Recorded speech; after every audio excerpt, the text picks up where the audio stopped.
जेव्हा जेव्हा नीटचा पेपर एकदम इझी असतो किंवा मॉडरेट लेवलला असतो, अशा वेळेस सेम मार्क्स किंवा सारखे गुण घेणाऱ्या विद्यार्थ्यांची संख्या त्या ठिकाणी वाढताना आपण मागच्या काही वर्षामध्ये पाहिलेली आहे.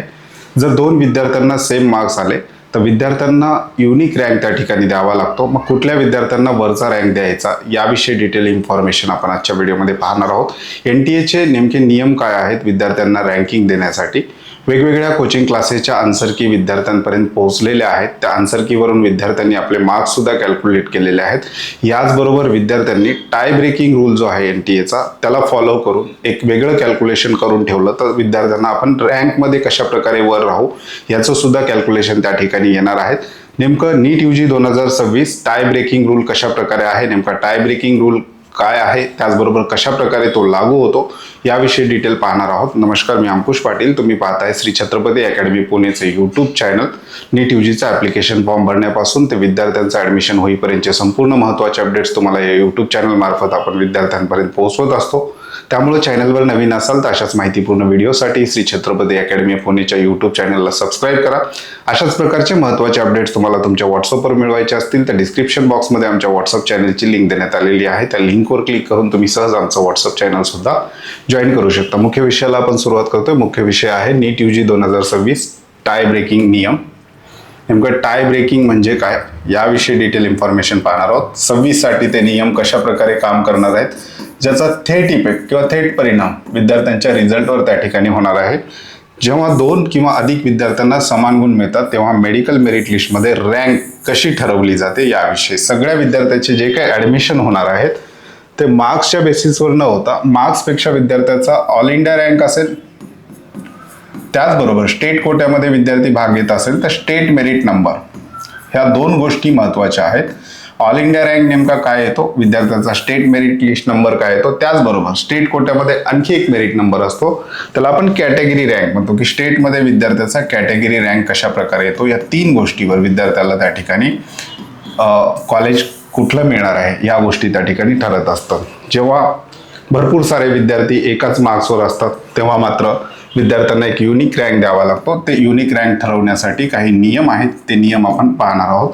तत्पूर्वी श्री छत्रपती अकॅडमी पुणे मार्फत आज संध्याकाळी 8 वाजता महाराष्ट्र राज्याचा ॲनालिसिस 2023 ते 2026 कट ऑफचा ॲनालिसिस, त्याचबरोबर महाराष्ट्राच्या कॉलेजचा ॲनालिसिस, कॅटेगरी वाईज महाराष्ट्रामध्ये किती सीट आहेत MBBS साठी, त्याचबरोबर विद्यार्थ्याला ऑल इंडिया रँक किती यायला पाहिजे, महाराष्ट्राचा स्टेट मेरिट लिस्ट नंबर किती यायला पाहिजे याविषयी डिटेल इन्फॉर्मेशन आपण झूम वेबिनारमध्ये घेणार आहोत. हा झूम वेबिनार जो आहे आज संध्याकाळी 5 मे 8 वाजता आपण ठेवलेला आहे. लिमिटेड सीट आहेत. 100 विद्यार्थ्यांनी त्या ठिकाणी रजिस्ट्रेशन केलेलं आहे. आणखी 100 सीट या ठिकाणी खाली आहेत.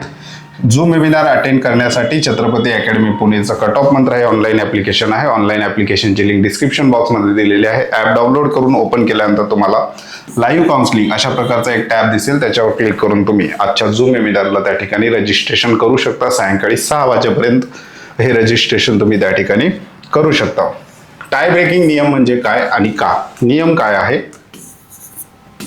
जेव्हा नीट परीक्षेत 2 किंवा अधिक विद्यार्थ्यांना अगदी समान गुण मिळतात तेव्हा त्यापैकी कोणाला वरची रँक किंवा गुणवत्ता क्रमांक द्यायचा हे ठरवण्यासाठी जो अधिकृत नियम वापरला जातो त्याला टाय ब्रेकिंग नियम असे म्हणतात. म्हणजेच जेव्हा एखादा 2 विद्यार्थी आहे, दोघांनाही 585 मार्क्स आहेत, A नावाचा विद्यार्थी, B नावाचा विद्यार्थी. आता या 2 विद्यार्थ्यांना मार्क्स तर सेम आहेत, मग रँक कोणाला वरची द्यायची, कुठल्या विद्यार्थ्याला वरची रँक द्यायची हे ठरवण्यासाठी जे नियम आहेत त्याला आपण टाय ब्रेकिंग रूल असं म्हणतो. हा नियम कशासाठी आहे, दरवर्षी देशभरातून लाखो विद्यार्थी नीटची परीक्षा देतात. मेडिकल ॲडमिशन हे केवळ गुणांवर नाही तर ऑल इंडिया किंवा स्टेट मेरिट रँकवर अवलंबून असते. एकाच जागेसाठी स्पर्धा असताना एका जागेसाठी त्या ठिकाणी स्पर्धा असताना प्रवेश प्रक्रियेत पारदर्शकता राहावी आणि कोणावरही अन्याय होऊ नये यासाठी नियम आवश्यक आहे. म्हणजेच समजा मागच्या वर्षीचं आपण एक उदाहरण घेऊया. SC कॅटेगरीचा महाराष्ट्राचा जो काही MBBSचा कट ऑफ आहे 417च्या आसपास राहिलेला आहे. 2 विद्यार्थी होते, 417 यापैकी एका 417 वाल्याला कॉलेज अलॉट झालेला आहे आणि दुसऱ्या 417 वाल्याला कॉलेज अलॉट झालेलं नाही. असं का झालेलं आहे की ज्याला कॉलेज अलॉट झालेलं आहे त्याला रँक जो आहे तो वरचा मिळालेला होता, त्याचं कारण हे टाय ब्रेकिंग रूल त्या ठिकाणी ठरलेलं आहे. त्यामुळे विद्यार्थ्यांनी मार्क्स कॅल्क्युलेट केल्यानंतर ह्या नियमानुसार आपलं पुन्हा एकदा आन्सर शीट आहे किंवा कोचिंग क्लासेसचे आन्सर शीट आहे, त्यानुसार एक वेगळं कॅल्क्युलेशन करून आपला रँक वर राहू शकतो का याचं सुद्धा कॅल्क्युलेशन विद्यार्थी त्या ठिकाणी करू शकतात. समजा समान गुण आलं तर काय बघितलं जातं की जास्त गुण. समजा दोन विद्यार्थी 585 वर आहेत, उदाहरणार्थ ए आणि बी, तर यांना रँक द्यायचा आहे. तर सगळ्यात आधी बघितलं जातं की कुठल्या विद्यार्थ्याचे बायोलॉजी या विषयामध्ये जास्त मार्क्स आहेत त्या विद्यार्थ्याला त्या ठिकाणी वरचा रँक दिला जातो. समजा दोन्ही विद्यार्थ्याला असं समजू घ्या की बायोलॉजीमध्ये पण सेम मार्क्स आहेत. त्याच्यानंतर बघितलं जातं केमिस्ट्री या विषयामध्ये कोणत्या विद्यार्थ्याला जास्त मार्क्स आहेत त्याला वरचा रँक दिला जातो. योगायोगाने हे दोन्ही विषयाचे मार्क्स सारखे झाले. त्याच्यानंतर फिजिक्सचा एक नॉमिनल क्रायटेरिया, बायोलॉजी आणि केमिस्ट्रीचं सारखे असतील तर फिजिक्स पण त्या ठिकाणी जवळपास सारखंच असणार आहे. त्याच्यानंतर फिजिक्सचे मार्क्स त्या ठिकाणी बघितले जातात. योगायोग असा झाला, बायोलॉजी, केमिस्ट्री आणि फिजिक्स याच्यामध्येही सारखेच मार्क्स आलेले आहेत. तेव्हा बघितलं जातं संपूर्ण पेपरमध्ये कुठल्या विद्यार्थ्यांनी चुकीचे प्रश्न जे आहेत कमी सोडवलेले आहेत, कमी चुका केलेल्या आहेत, अशा विद्यार्थ्याला त्या ठिकाणी वरचा रँक दिला जातो पूर्ण पेपरमध्ये.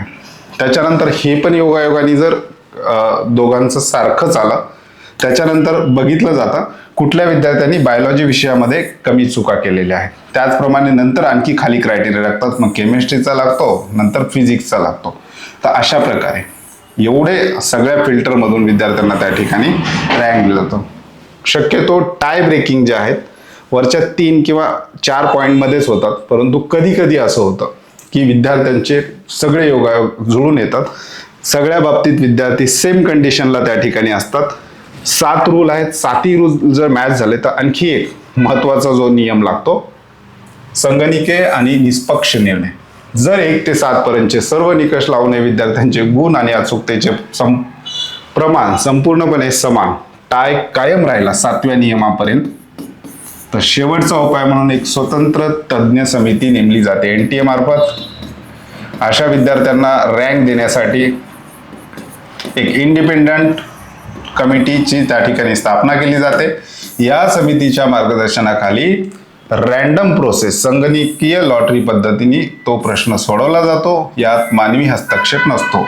म्हणजेच एक कमिटी नेमून संगणकीय कम्प्युटरच्या साहाय्याने रँडम प्रोसेस त्या ठिकाणी कमांड देऊन तो प्रश्न त्या ठिकाणी सोडवला जातो आणि विद्यार्थ्याला त्या ठिकाणी रँक दिला जातो. त्याच्या अगोदर टाय ब्रेकिंग रूल जे आहेत हे एजवर सुद्धा त्या ठिकाणी होते. म्हणजे रिपीटर विद्यार्थी किती वेळ आहे हा सुद्धा एक रूल होता, परंतु हा नंतर काढून टाकण्यात आलेला आहे आणि त्याच्या जागी मग हे कम्प्युटरचं त्या ठिकाणी त्यांनी सॉफ्टवेअरचं त्या ठिकाणी शेवटचा एक पर्याय त्या ठिकाणी ठेवलेला आहे. तर अशा प्रकारे तर विद्यार्थ्यांनी आन्सर की आपले आन्सर काढल्यानंतर 2-3 गोष्टी करायच्यात की आपला रँक वरचा राहू शकतो का. कारण जेव्हा पेपर जो आहे इझी टू मॉडरेट लेवलला असतो तेव्हा समान मार्क्स घेणाऱ्या विद्यार्थ्यांची संख्या जास्त असू शकते. यावर्षी समान मार्क्स मिळणाऱ्या विद्यार्थ्यांची संख्या जास्त असू शकते. त्यामुळे विद्यार्थ्यांनी किमान एवढं तरी बघायचंय की आपले बायोलॉजी, केमिस्ट्री आणि भौतिकशास्त्रात सेपरेट विषयांमध्ये किती मार्क्स आलेले आहेत. त्याचबरोबर आपण चूक किती आन्सर केलेले आहेत आणि बरोबर किती केलेले आहेत याचं सुद्धा कॅल्क्युलेशन तुम्ही करून एका कागदावर त्या ठिकाणी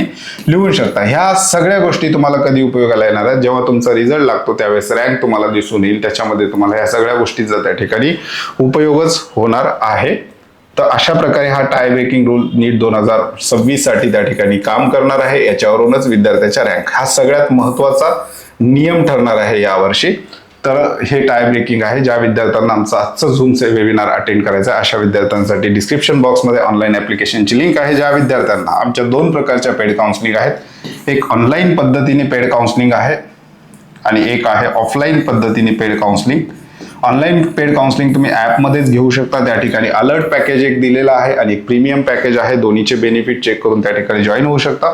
ऑफलाईनसाठी डिस्क्रिप्शन बॉक्समध्ये आमचे कॉन्टॅक्ट नंबर, त्याचबरोबर आमचा ॲड्रेस दिलेला आहे. ऑफिसला सुद्धा व्हिजिट करून तुम्ही ऑफलाईन काउन्सिलिंगमध्ये सुद्धा सहभागी होऊ शकता. तुर्तास आजच्या व्हिडिओमध्ये आपण इथेच थांबतोय. पुन्हा भेटूयात आणखी एका नव्या आणि माहितीपूर्ण व्हिडिओमध्ये. धन्यवाद.